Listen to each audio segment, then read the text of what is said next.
이 시간에 온전한 하나님의 사람이라는 제목으로 하나님 말씀을 전하겠습니다. 우리 옆에 분에게 한번 인사 먼저 할까요? 옆에 분에게 인사하실 때 명절 잘 지내셨습니까? 한번 인사했으면 좋겠습니다. 우리 내일부터 또 이제 쉬는 날 끝인데 우리 힘냅시다 한 번 더 인사했으면 좋겠습니다. 우리 힘이 되는 그런 시간이 됐으면 좋겠습니다. 오늘 함께 읽은 이 본문 말씀은요, 초등부의 2019년 주제 말씀입니다. 저희 영동중앙교회의 이번 올해 한 해 주제는 예수의 마음을 품으라 이죠.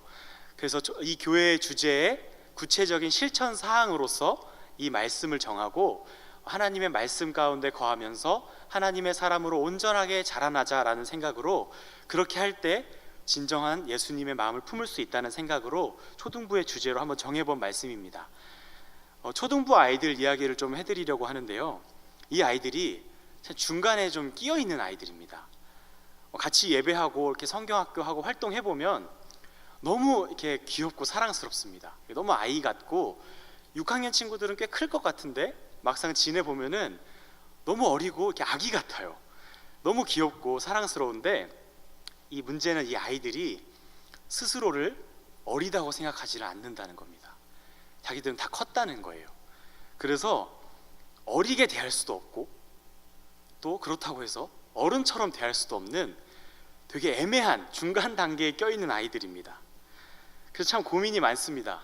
그렇게 고민을 하던 중에 초등부 사역의 목표를 한 가지 정했는데, 그것은 바로 이 아이들이 적게는 2년 후에 많게는 5년 후에 청소년부에 올라가서 이 세례를 받게 됩니다.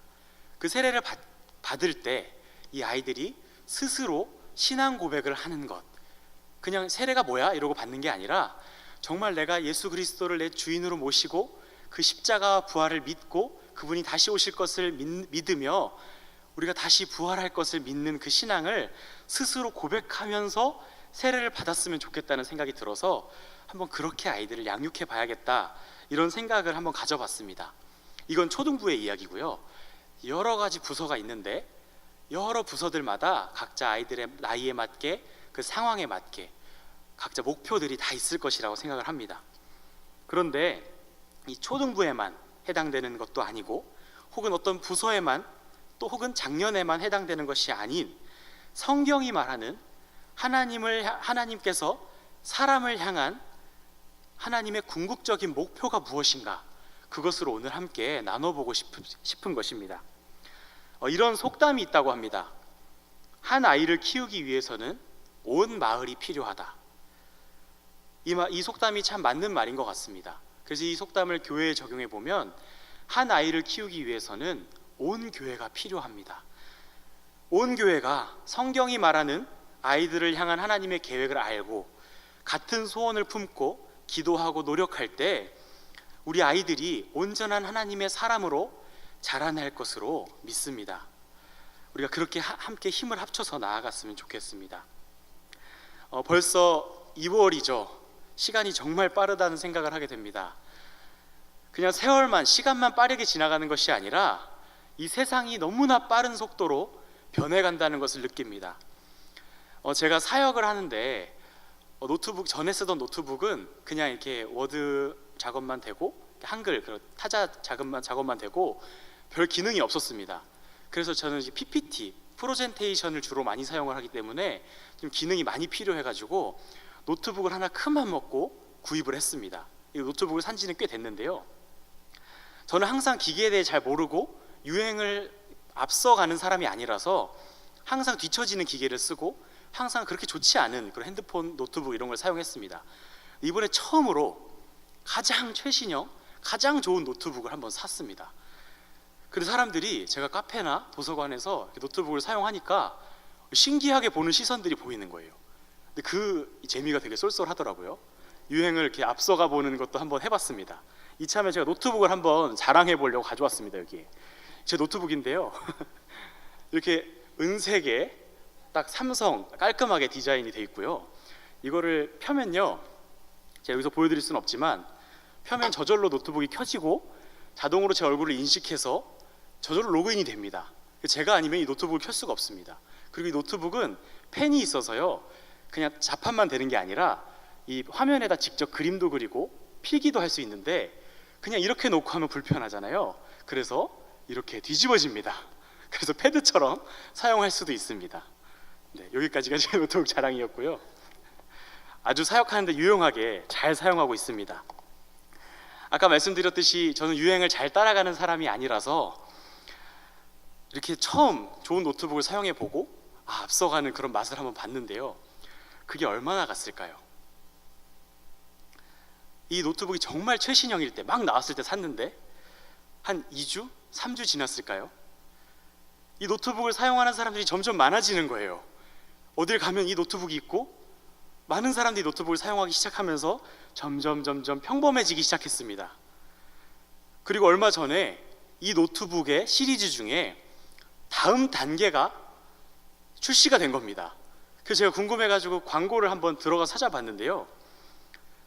제가 가지고 있는 이 노트북과 비교를 하면서, 같은 회사인데 이 노트북과 비교를 하면서 이렇게 광고하는 겁니다. 더 쉽게, 더 빠르게, 더 크게, 더 강하게, 더 놀라워진, 그렇게 광고를 해버리면 제 노트북은 뭐가 됩니까? 더 어렵게, 더 느리게, 더 작게, 더 약하게, 별로 놀랍지 않게, 이런 노트북이 돼버린 겁니다.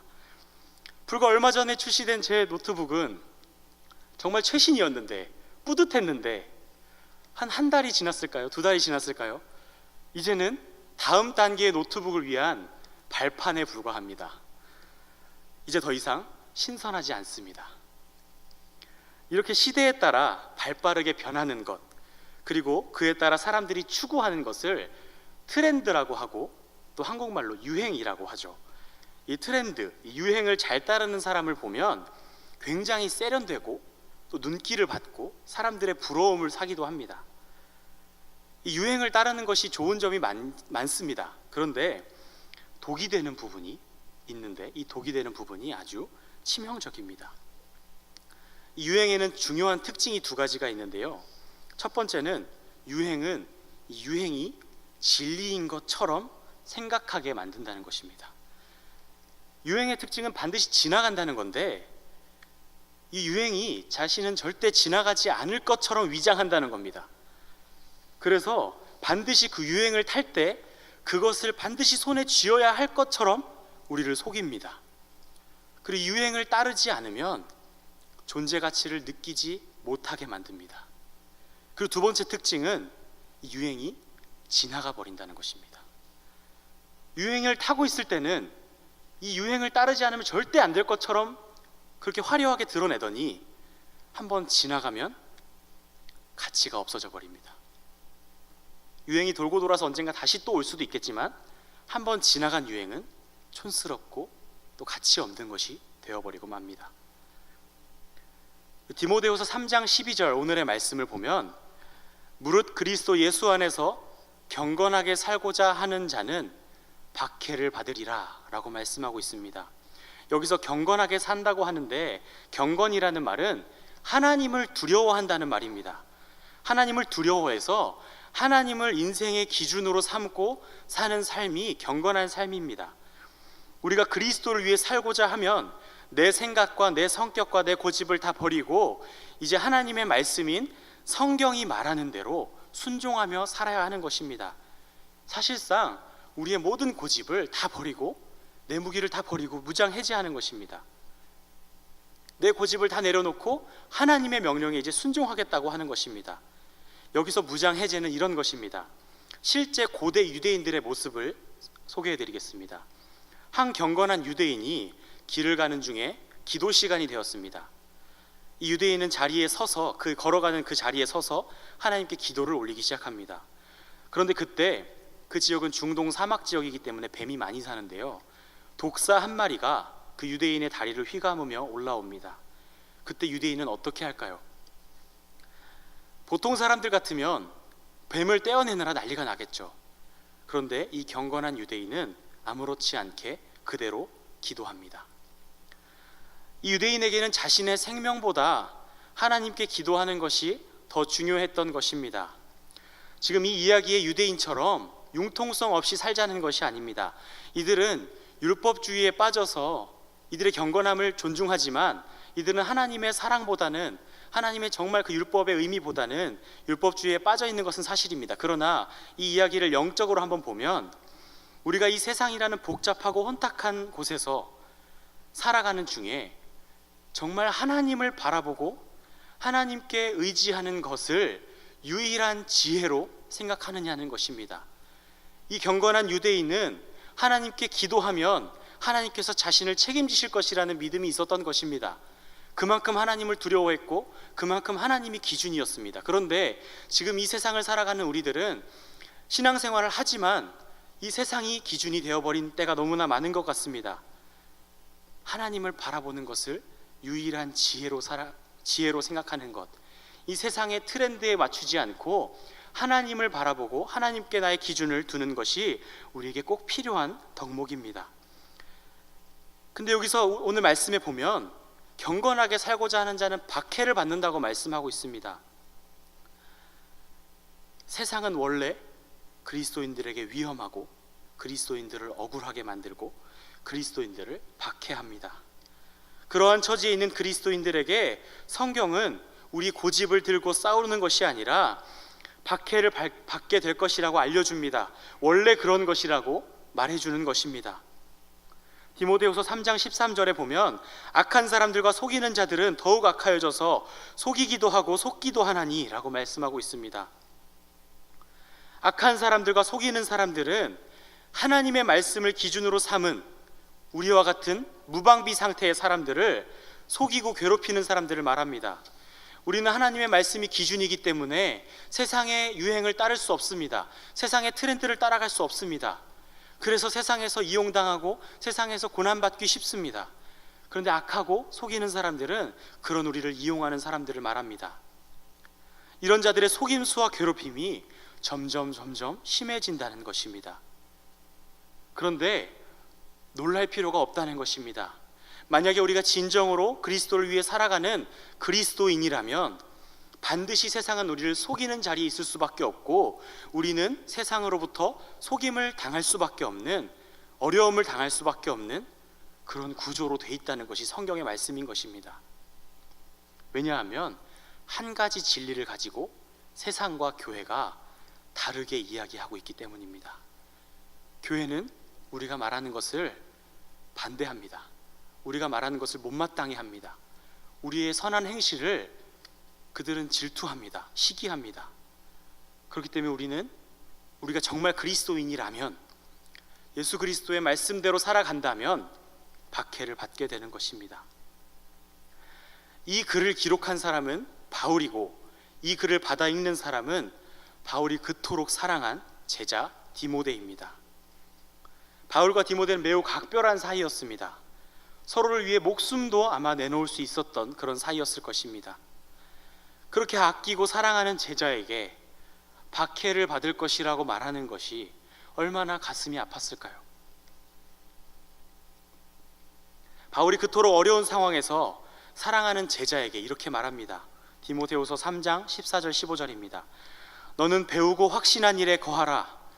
너는 내가 누구에게서 배운 것을 알며 또 어려서부터 성경을 알았나니 성경은 능히 너로 하여금 그리스도 예수 안에 있는 믿음으로 말미암아 구원에 이르는 지혜가 있게 하느니라. 적당히 믿어도 어려움에 처할 상황입니다. 여기서 바울이 정말 디모데를 사랑한다면 이 당시는 지금 시대와는 다릅니다. 예수 믿으면 목이 잘려 죽을 수도 있고 화형을 당할 수도 있고 온갖 고문과 박해를 당할 수 있는 상황입니다. 예수님을 믿고 선하게 삶에도 불구하고 세상이 그들을 박해하는 것입니다. 그러면 바울은 예수님을 믿긴 믿는데 적당히 믿어라 라고 말하는 것이 정상이지 않겠습니까? 들키지 말고 숨어서 조용히 믿어라. 성경을 믿되 세상에 박해를 당하지 않을 정도로만 조심해서 믿어라. 그래야 오래 믿을 수 있지 않겠니? 라고 말하는 것이 정말 사랑하는 선생님의 말씀 아니겠습니까? 그런데 바울은 그렇게 말하지 않습니다. 너는 배우고 확신한 일에 거하라. 어려서부터 성경을 알았나니 그 성경을 확신으로 받으라는 것입니다. 거기에 구원에 이르는 지혜가 있다는 것입니다. 이 말을 만약에 디모데가 받아들인다면 디모데는 점점 더 어려운 극심한 박해 속으로 들어갈 수밖에 없습니다. 그럼에도 불구하고 바울은 그 위험을 알면서도 하나님의 말씀을 붙들라고 전하고 있는 것입니다. 이 바울의 말씀이 오늘 우리에게 하는 말씀으로 들리기를 원합니다. 사랑하는 성도 여러분, 주일학교 아이들에게 성경을 가르쳐야 합니다. 이 세상을 잘 살아내고 이 세상에서 최고가 되기 위한 도구가 아니라, 도구로서의 성경이 아니라, 앞이 막혀 있어도 성경이 가라고 하면 가고, 앞에 가시밭길이 있어도 성경이 가라고 하면 가고, 눈앞에 화려하고 아름다운 것들이 펼쳐져 있어도 성경이 멈추라고 하면 멈출 수 있는 성경의 사람으로 우리 아이들을 키워야 합니다. 어렵겠지만, 우리 아이들이 받아들이기 쉽지 않겠지만 아이들에게 그 성경을 가르쳐야 합니다. 바울이 극심한 박해 속에서 디모데에게 제시한 유일한 방법은 바로 성경이었습니다. 지금은 어떨까요? 지금은 박해가 있지는 않습니다. 그렇게 극심한 고난이 있지도 않습니다. 그러나 그리스도인으로 살아내는 것은 쉽지 않습니다. 오히려 평안할 때 우리의 믿음을 지키는 것이 정말 쉽지 않습니다. 그러한 이 시대에 유일한 방법과 해결책은 오직 성경입니다.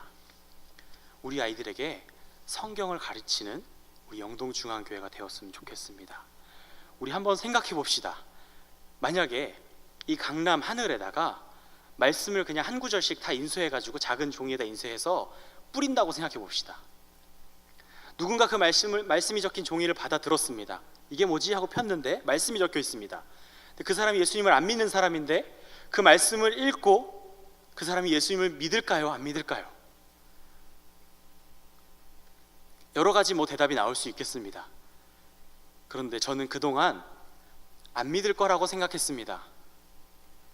그런데 택함 받은 사람은 믿더라는 겁니다. 지금도 하나님의 말씀을 기다리고 있는 우리 아이들이 있고 또 세상에 많은 사람들이 있습니다. 우리가 생각하고 고민해야 될 것은 복잡한 것이 아닙니다. 우리가 정말 아이들에게 또 믿지 않는 저 세상에 하나님의 말씀을 말하고 있는가? 아니면 내 생각을 이야기하고 있는가? 이것을 고민해야 됩니다. 하나님의 말씀을 말하기만 하면 하나님의 말씀이 사람을 변화시킬 것입니다. 제가 초등부 설교를 매주 하는데요, 아이들 설교가 너무 어렵습니다.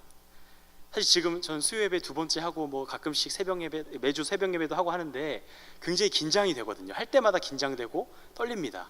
그런데 이 설교 시간보다 초등부 설교가 더 어렵습니다.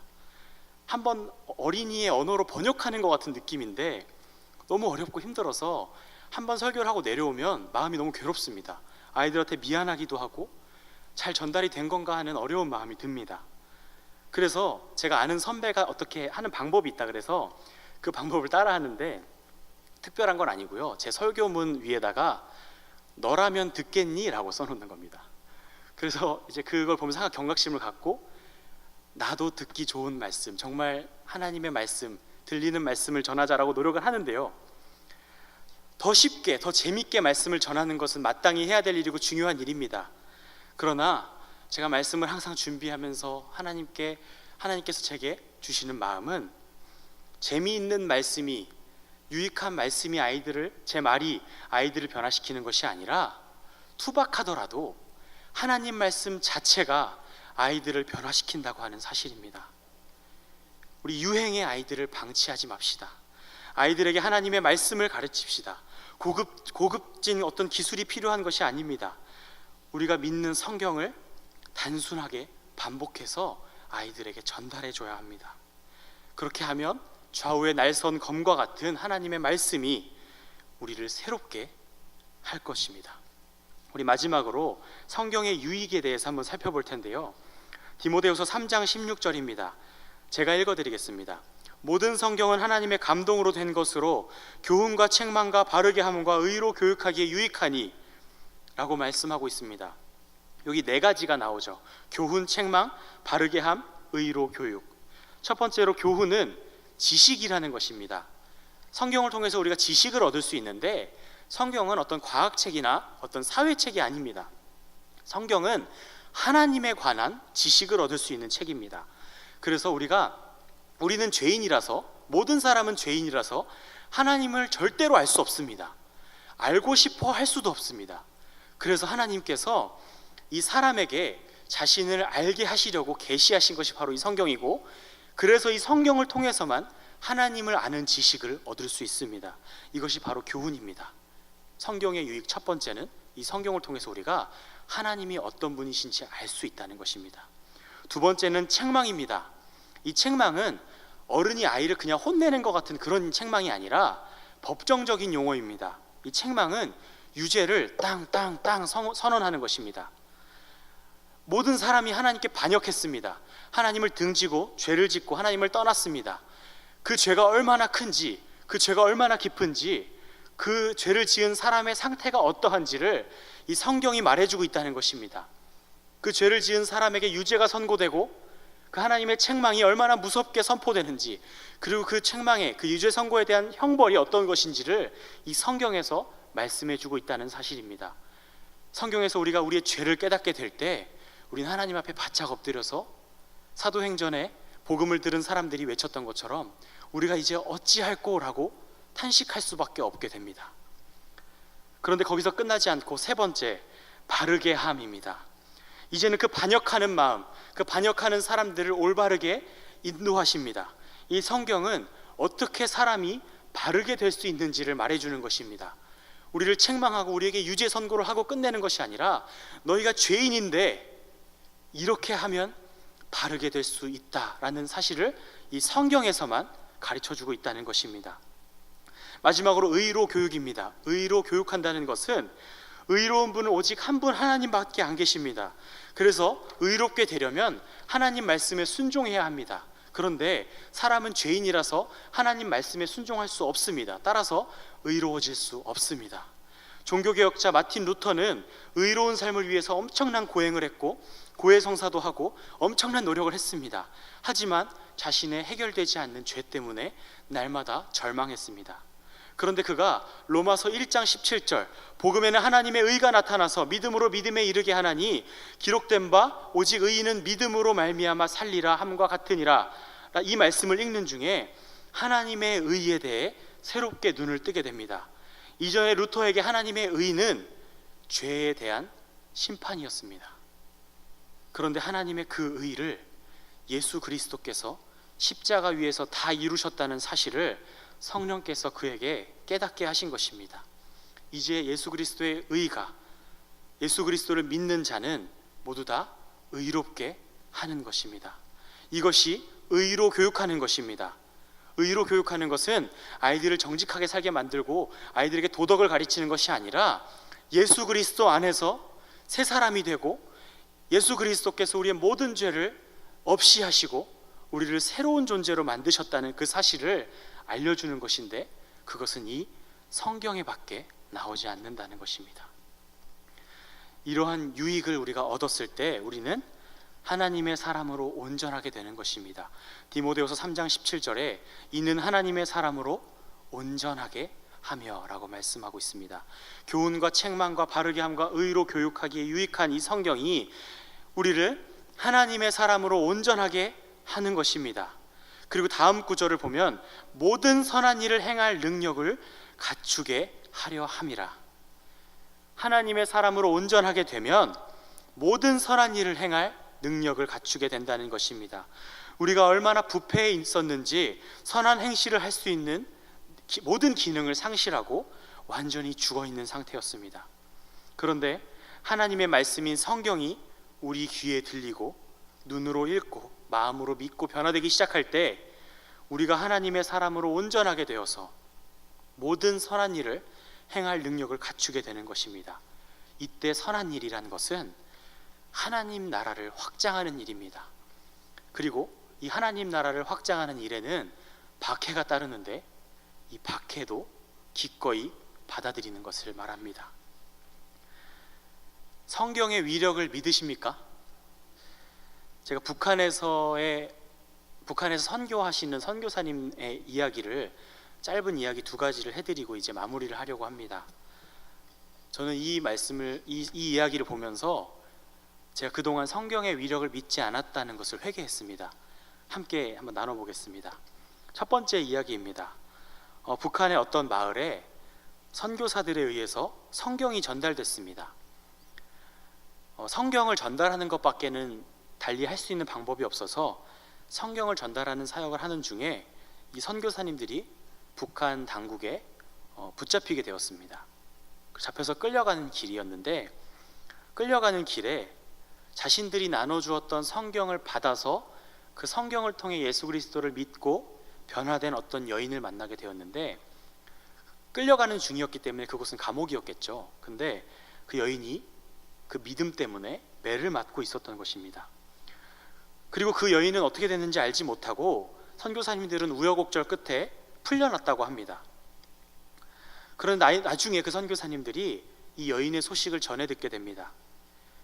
그 여인은 성경을 전달해 준 것을 원망할 법도 한데, 그 성경 때문에 예수님을 믿게 됐고 그 예수님을 믿은 것 때문에 고난을 당했기 때문에 원망을 할 법도 한데, 원망하기는커녕 오히려 성경을 더 보내달라고 그렇게 요청을 하고 있다는 것입니다. 그리고 그 여인에게 억울하지 않냐고 물었다고 합니다. 그런데 그 여인이 이렇게 말했습니다. 내가 찢겨 죽어도 하나님 나라가 확장된다면 그것은 아무것도 아니다 라고 말했다고 합니다. 이 여인이 정상적인 교회 생활을 할 수 없었습니다. 북한이라는 상황 속에서 성경을 마음 놓고 읽을 수도 없었습니다. 제자훈련 한번 받아보기 어려웠을 것이고, 마음껏 드럼치며 기타치며 찬양할 수 없는 그 땅에서 몰래 읽은 그 성경이 그 여인에게 예수 그리스도를 영접하는 능력이 되었고, 그 하나님의 말씀은 그 여인을 온전한 하나님의 사람으로 만들었습니다. 그리고 그 여인은 모든 선한 일, 즉 하나님 나라를 위해서는 죽음도 기꺼이 받아들이는 그런 사람이 된 것입니다. 두 번째 이야기입니다. 한 가족이, 이번에도 북한의 이야기인데요, 한 가족이 몰래 예수님을 믿고 있었습니다. 그런데 북한에 있는 군인들이 이 어떤 신앙을 가진 사람들을 색출하는 과정에서 이 가족이 발각이 되게 됩니다. 그래서 이 끌려 나왔는데, 수많은 사람들이 끌려 나왔는데 그 중에서 엄마와 두 아들을 가진 엄마, 이렇게 3명이 끌려 나왔습니다. 그런데 그 북한의 군인이 처음으로 둘째 아들을 끌고 갑니다. 둘째 아들이 너무 무서워, 둘째 아들이 12살입니다. 너무 무서워서 엉엉 우니까 이 엄마가 이렇게 말합니다. 그 아이의 이름을 부르면서, 얘야, 울긴 왜 울어? 예수님 만나러 가는데 예쁘게 가야지. 울음 뚝 그쳐 라고 말했다는 것입니다. 근데 이 아들의 대답이 더 놀랍습니다. 엄마 죄송해요, 예수님 만나러 가는데 안 울게요. 그렇게 하고 그 북한 군인이 이 아이를 총을 쏴서 죽입니다. 그리고 두 번째로 큰 아들을 잡아갑니다. 큰 아들이 잡혀가는데 이 큰 아들이 먼저 엄마한테 말합니다. 엄마 고맙습니다. 엄마 덕분에 제가 예수님을 믿었습니다. 조금 있다 뵐게요. 그렇게 그 아들은 총에 맞아서 죽음을 맞이했습니다. 그리고 마지막으로 그 엄마도 함께 총에 맞아서 그렇게 다 세 가족은 죽고 천국에 갔습니다. 도저히 제가 감당할 수 없는 이야기였습니다. 그런데 무엇이 이들을 이런 사람으로 만들었을까요? 그것은 바로 성경입니다. 성경은 단순한 글이 아니고 지식이 아니고 살아계신 하나님의 말씀입니다. 이 하나님의 말씀은 우리를 변화시킵니다. 우리를 새로운 사람으로 만들고, 우리가 이 말씀 안에 거할 때 모든 것을 감당할 수 있고 이길 수 있는 그런 사람이 되는 것입니다. 디모데후서는 바울의 유언과도 같은 편지입니다. 바울이 자신의 일생을 하나님 앞에 복음 전하는 일로 부어드렸습니다. 그리고 이제 자신이 죽을 날이 멀지 않았다는 사실을 직감했습니다.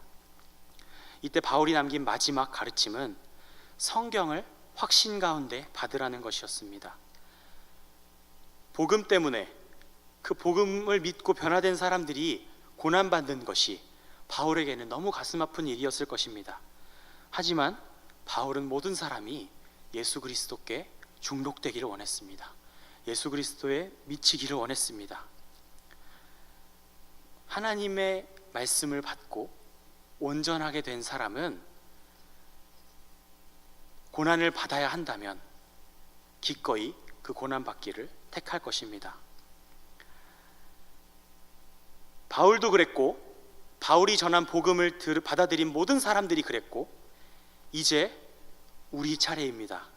우리가 이 성경을 통해 변화를 받아서 온전한 하나님의 사람이 되어야 합니다. 그리고 이제는 우리 아이들에게 이 성경을 가르쳐야 합니다. 이 세상에서 잘 사는 아이로 만들기 위함이 아니라 하나님 나라를 함께 준비해가는 그런 그리스도의 군사로 세우기 위해서 전해야 합니다. 전하면 변합니다. 전하면 회복됩니다. 우리가 하는 게 아니라 하나님의 말씀이 우리와 우리의 아이들을 온전한 하나님의 사람으로 변화시킬 것입니다.